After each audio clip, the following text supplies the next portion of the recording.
today's book. If you saw my previous review, because this is the third in the trilogy, I started with Blood of Wonderland. The first book is Queen of Hearts, which I am currently reading. But yeah, so I'm doing these out of order. And I've been trying to decide if I wanted to wait until I finished Queen of Hearts before I did this review, because there's a lot that I feel might be explained by Queen of Hearts, and therefore might change my opinion of War of the Cards.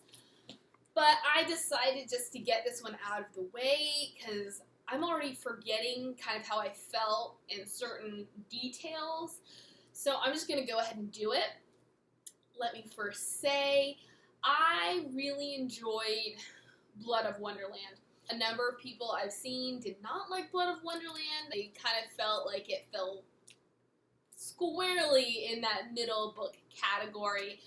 In my opinion, War of the Cards was weaker than Blood of Wonderland.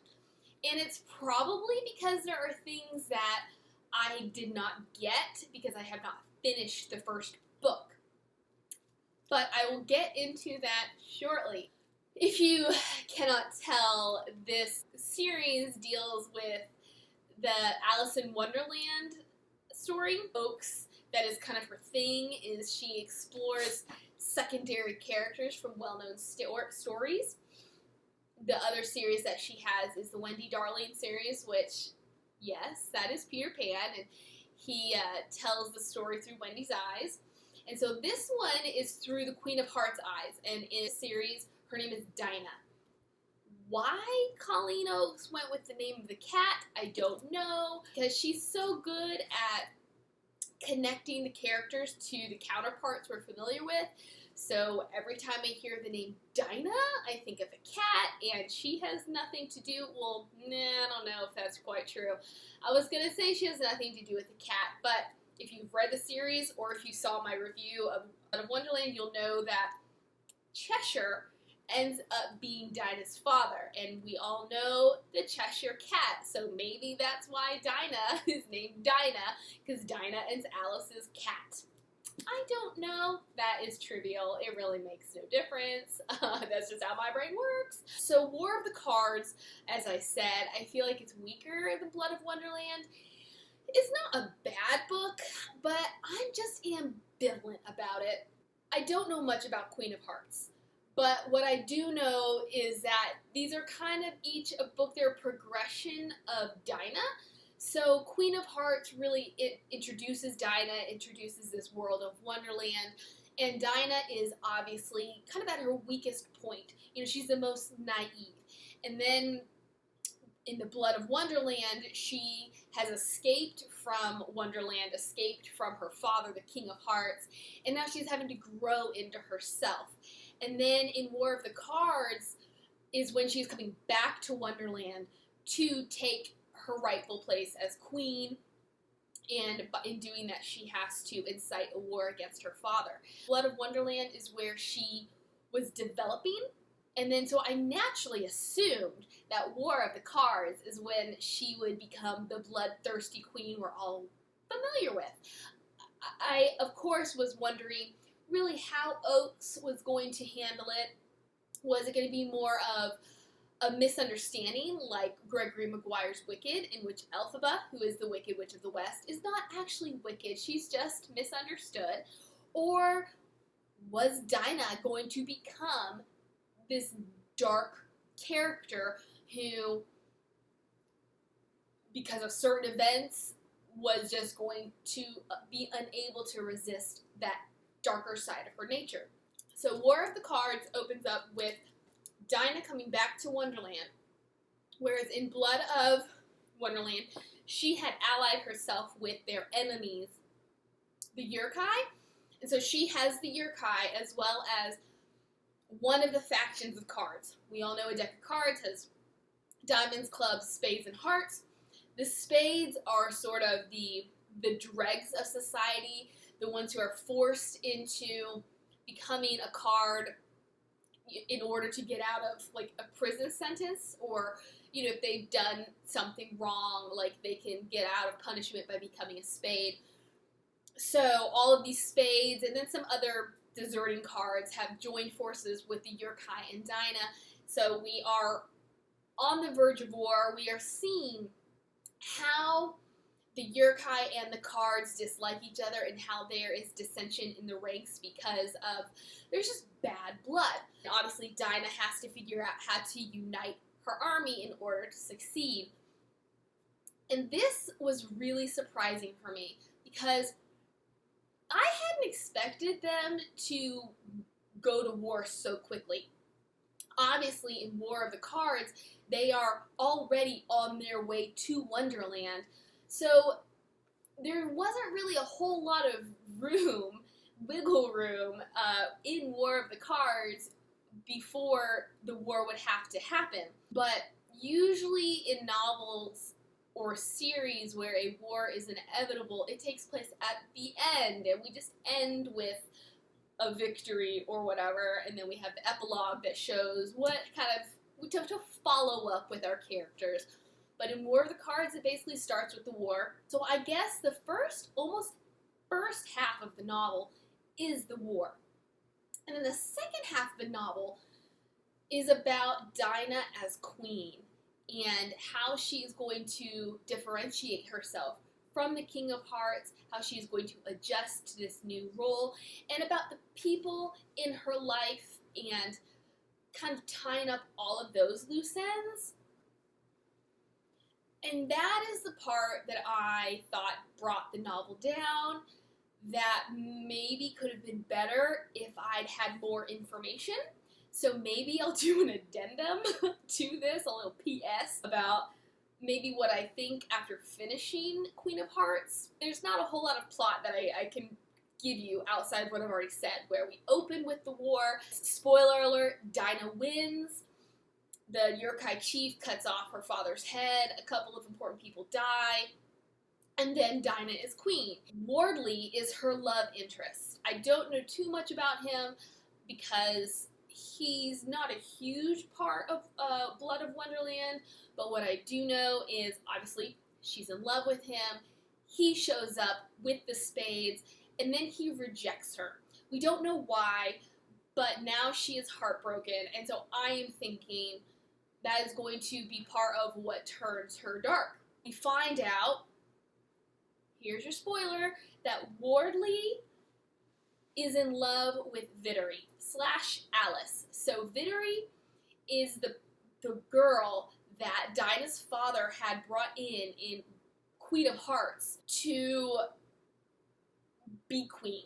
That's kind of confusing. So the thing is, Dinah is not, spoiler, I mean, if you've seen my other review, not a spoiler, but anyways, Dinah, actually I already told you, Cheshire is her father. So let me get to my point. Dinah is not the King of Hearts' daughter. He despises her because of this. So, and he also knows that she is going to push back. She is not just going to sit back and let him have his way. So he finds a girl in a fishing village, brings her in, claims it's his daughter, and uses her, puts her on the throne. In the world that we know of Alice in Wonderland, she is Alice, although he has renamed her as Vittiore. Dinah hates Vittiore because she is a rival for her father's affections. She is someone who actually receives affections from the father and who is on the throne that belongs to Dinah. So Dinah cannot stand Vittiore. So when she learns that Wardley is in love with Vittiore, how does she learn this? Because she walks in on them after they've been, doing the dirty, and she loses her mind and ends up cutting off Vittiore's head. This naturally destroys any relationship she had with Wardley, because they had been best friends, and then he had kissed Dinah at some point in the first novel, which kind of gave her ideas, not knowing that he was in love with someone else. Obviously, in the second book, she learns that he does not want to be with her, although she doesn't know why. Now she finds out why and ruins all chances of any sort of relationship with him. I just don't. That's one thing I really need from the first book, is to flesh out Vittiore, because she is a completely flat character. About this point, like, Dinah is okay with Vittiore. She realizes that the king was just as abusive to Vittiore as he had been to Dinah. Everything she had perceived had been exactly that, a perception. And so she had spared Vittiore's life because the people loved her, and in order to have goodwill with her new subjects, she could not kill Vittiore, as Vittiore should have, as essentially a traitor to the crown. So she makes her a lady-in-waiting, and so they have a tenuous relationship. But, you know, as soon as she realizes that Vittiore stole her man, she's like, meh. So now we have this tension, because part of the agreement she had made with the Yurkei was to make Wardley her king, which I will totally get into that later. And so she has to figure out not only how to get Wardley to talk to her again, but how to get him to agree to be her king. We have that to deal with, and then she's dealing with that darker nature, where she's like, this was who my father was. I cannot be that kind of queen, because I've already basically said I'm not going to be that kind of queen. So she's dealing with her darker nature. She's kind of dealing with the backlash of anybody who knew that she had done this to Vittiore, and the loss of respect. And then she learns that Cheshire is a lot more nefarious than she thought. So we already know, even without reading Queen of Wonderland, that Cheshire's not really someone to be trusted. He's very conniving. Although in Blood of Wonderland, he comes into the picture and he's basically saying, not saying that he's not that bad of a guy, but it's kind of like, I did all of this for you, Dinah. You are my daughter.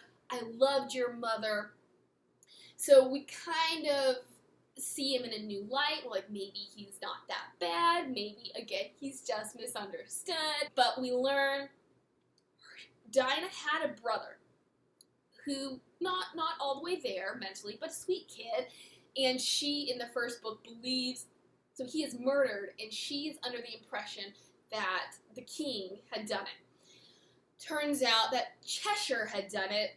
I'm not quite clear on the reasonings, or not clear, but I don't quite buy the reasonings. So now we have this little side note of her learning of a lot of Cheshire's deceptions, and then she, spoiler alert, kills him for it, and we kind of end on that note, where she has basically done the last murder that she should do, like the last one she can really claim as excusable, and now it's back to rebuilding the kingdom, gaining the trust of the people, uniting the cards, and then we have an epilogue, which generally, I mean, I don't mind epilogues. I guess it was kind of necessary because of the direction that Oakes went, but if Oakes had gone in my direction, we would not have needed an epilogue. Give me a moment to eat, okay?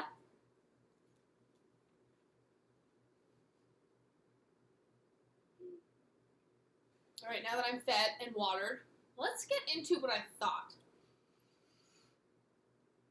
Whether or not I've read Queen of Hearts, I felt like Oakes was trying to do too much in War of the Cards. That it was kind of two separate novels. That she was covering too much ground in this book. The first half of that being the war. The second half being like Dinah's personal life. And it really just felt like it was sliced down the middle. And I could have done without the second half of the novel. Some of that could be solved by reading the first one, and I guess my biggest problem was the Vittiore plotline. I felt like Dinah should not have needed to have a love interest. It was all about Dinah. In the beginning, I'm cool with her having a love interest. But then as soon as we find out Wardley's not into her, and literally, like, 75, no, not 75, like 60% of this book, there is no explanation. We still know that she has a hard time dealing with it, but there's nothing that even hints to a reasoning. And so then, all of a sudden, she just stumbles upon them and then kills Alice, and we're supposed to accept that? Towards the end, I was mollified a little bit, because there really is this struggle that he has towards what she has done to him by killing the love of his life out of jealousy. But my thought is, you lied to her. Like, what do you expect? You jilted her. And, I mean, obviously, cutting off someone's head in rage, I do not recommend. But, like, what did he expect? That Alice would just be like, sure? I just felt like it was a bit of a cop-out. I liked kind of towards the very end where he was still struggling, but honestly, it was like, I don't know Vittiore at all. She's very flat. All I know is what surface level is, that she's very beautiful and very sweet, and that just wasn't enough for me to accept that he'd fallen in love with her. And then, he gives this little story about, well, I met her even before you did, right after the king brought her to the palace. It was essentially love at first sight, which we all know I have issue with. From then on, there was no other girl, and basically he pursued Alice, and eventually she returned the affections, and love blossomed, and it was really hard for me to leave her to come to you in book 2, but I didn't. I chose you. But blah, blah, blah, blah, blah. Like, I just thought Oaks needed tension, so she decided, hey, this is what I'm gonna do. I'm gonna throw a wrench in the mix by having Wardley be in love with Alice, but having no build-up whatsoever to it. It's kind of like saying, actually, I blew. Surprise! Like, it doesn't work that way. Yes, we knew in book 2 that he didn't want to be with Alice, but it could have been developed better. It really could have, because as far as I knew going into book 2, he shared Dinah's feelings. Again, I will know more when I finish Queen of Hearts, but I'm like, you cannot make the reader believe something, turn it on its head, and then do nothing with it until almost the very end of the series. Like, yeah, if each book is 30-ish% of the story, we're 75% into her overall story before we realize why Wardley doesn't want to be with Dinah. Like, there's just not enough time for that, folks. So I had real issue with that, and it really colored how I felt about this novel. So it's funny, I told you I was ambivalent, but obviously I'm getting really passionate about this. So the thing with Cheshire, okay? So Charles had made Dinah this beautiful crown, and apparently when you are crowned, every person in succession has to wear a more magnificent crown than the person before them. And so all of a sudden occurs to Dinah that Vittiore had not worn Dinah's crown, the crown Charles had made for Dinah. And I guess Dinah, I don't know if Dinah had actually been at the coronation or not, but she had been under the assumption that the king had taken the crown and crowned Vittiore with it. And then at some point something triggers her, and she's like, oh, I think what it was because Dinah was given the crown to wear for her coronation. And like a chapter or 2 later, she's thinking about it, and she's like, how could I have worn this crown if Vittiore wore it? Because if Vittiore wore it, I should have had something different. So she goes on this manhunt. We don't even know why. Or, yeah, like we just don't know, what does it matter? And so she's trying to find people, and she learns that they're all dead. And it's kind of like, what does this have to do with anything? Like, how is this wrapping up the book. Like, we are literally like 5 chapters away from the end of the book, and you're starting a new problem? So eventually she realizes that Cheshire had killed Charles, he had taken the crown, and then he had given it to people for safekeeping so that Dinah could be crowned with it. And then he ended up killing all those people to cover his tracks, and somehow she put all of this together. And for me, again, it was just too much in too little span of time. Maybe if Oakes had sprinkled things in, but up until this point, we are led to believe that the king had killed Dinah's brother. Out of left field. Like, was it really necessary for the book? I mean, I guess in some ways I'm glad that Cheshire was dealt with, because even though you trust him a little bit more, you're still wondering, like, what is his ulterior motive? So I'm glad that Oakes approached it. She did something to really kind of tie up his storyline as to, is he someone that Dinah is going to keep around, or is he still just an untrustworthy dude? And then we have the epilogue, in which we learn that Wardley did agree to be the king. They have a couple kids and blah-de-blah-de-blah. Yes, let's get into Wardley and the whole idea of when Dinah had made this pact with the Yurkei. I don't remember, maybe I zoned out, maybe it was glossed over, but I don't remember her actually having a powwow with the Yurkei chief and really setting out the guidelines for their peace treaty. But for some reason, because Wardley had come with all the Spade cards and the Yurkei chief had gotten to know him, he liked Wardley. And that was a sticking point in their treaty, that she had to marry him. I just thought it was kind of ridiculous. And this book, when was it written? It was a number of years ago, so it could have been before this whole female empowerment deal. Well, no, it was only 2017. But you know how, like, Disney movies are all coming out with ones where you don't have to end up marrying someone in order to be successful, in order to have a happy life, in order to have power. Like, women can do it. And so I'm surprised that Oakes went the direction she did with essentially forcing Dinah to marry Wardley. Maybe this is a personal thing, where if I had been jilted, I would have written him off. Like, of course there's going to be that heartache, but you know what? She's the Queen of Hearts. Like, she can tell him, like, he wants nothing to do with her. She can say, fine, go back to the Yurkei. Like, get out of my sight. You don't want to see me, that's fine. And then she can get over him. I mean, that's what I would do, is if it's not going to happen, it's not going to happen. So why Oakes continued to force the issue is beyond me. Like, couldn't Dinah, in all of this realization of who she is, just say, you know what? I don't need a king.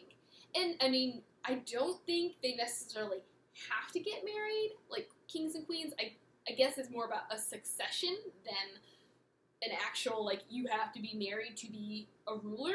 But it's like, couldn't she have gone back to Mundu and been like, look, this is the deal with Wardley. It's not working out. I think I'm going to be single for a little while. You know, if I meet someone, I'll bring him and get your approval, and then we can continue on. Like, couldn't she have done that instead of being in a loveless marriage for the rest of their lives?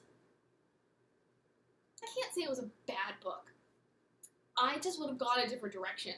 I would have focused more on the build-up to the war and to the actual war. And then, sure, a little bit of come down after the war about Dinah being queen. And I would have gone with Dinah's vengeance side. Maybe, yes, dealing with, like, I cannot be a bloodthirsty queen, because this is exactly what my father was, and this is exactly what I hated about him.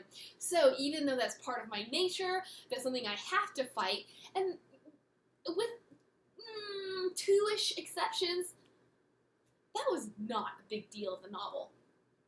And I guess it's most disappointing and most underwhelming because the Queen of Hearts that we are familiar with is a very wicked, a vile person. And we just don't get that. And I'm not saying that Oaks has to do exactly what we're used to, because she doesn't. Like, in Wendy Darling, she didn't do that.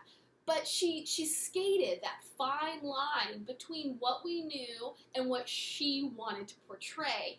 And that was just something we knew that she barely even touched. There was a good bit of illusion towards the end of Blood of Wonderland, and I think that's also why I expected more of it, because it was something that you felt was really rising up in Dinah, but you just didn't get it. It just wasn't there. Like, it never was expounded upon. It's just such a disappointment because I really loved the Wendy Darling series, and I know that Oaks has a lot of potential, and she's really good at creating magic. And this series was not as magical as the Wendy Darling series. Not that it has to be, because Alice in Wonderland is like, I'm on LSD, you know? It's super weird. It's not really magical. It's just strange. But I didn't feel like Oaks captured that same feeling of magic and possibility as she did with Wendy Darling. What you gonna do? All of that said, what surprises me most about what I feel were failures is that this was traditionally published. This is published by Harper, one of the big five.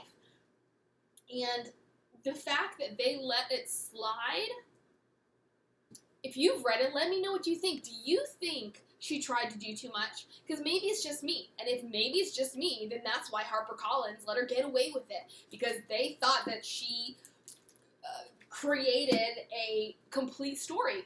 Everything made sense, everything was necessary, and that she didn't try too hard. Too bad, but I'm glad that I didn't buy the audiobooks.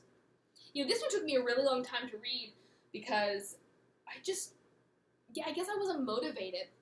There's something about it that I forced myself. I said, okay, I'm going to read half the book. So I read like 10 chapters in one day, and then the last 10, it took me like 2 more weeks. I've had to renew this twice, if that tells you anything. So yeah, I can put it down. I would read the first half and then pretend the second half didn't happen. And that would be fine with me. So, let me know what you think, and I'll see you on the flip side.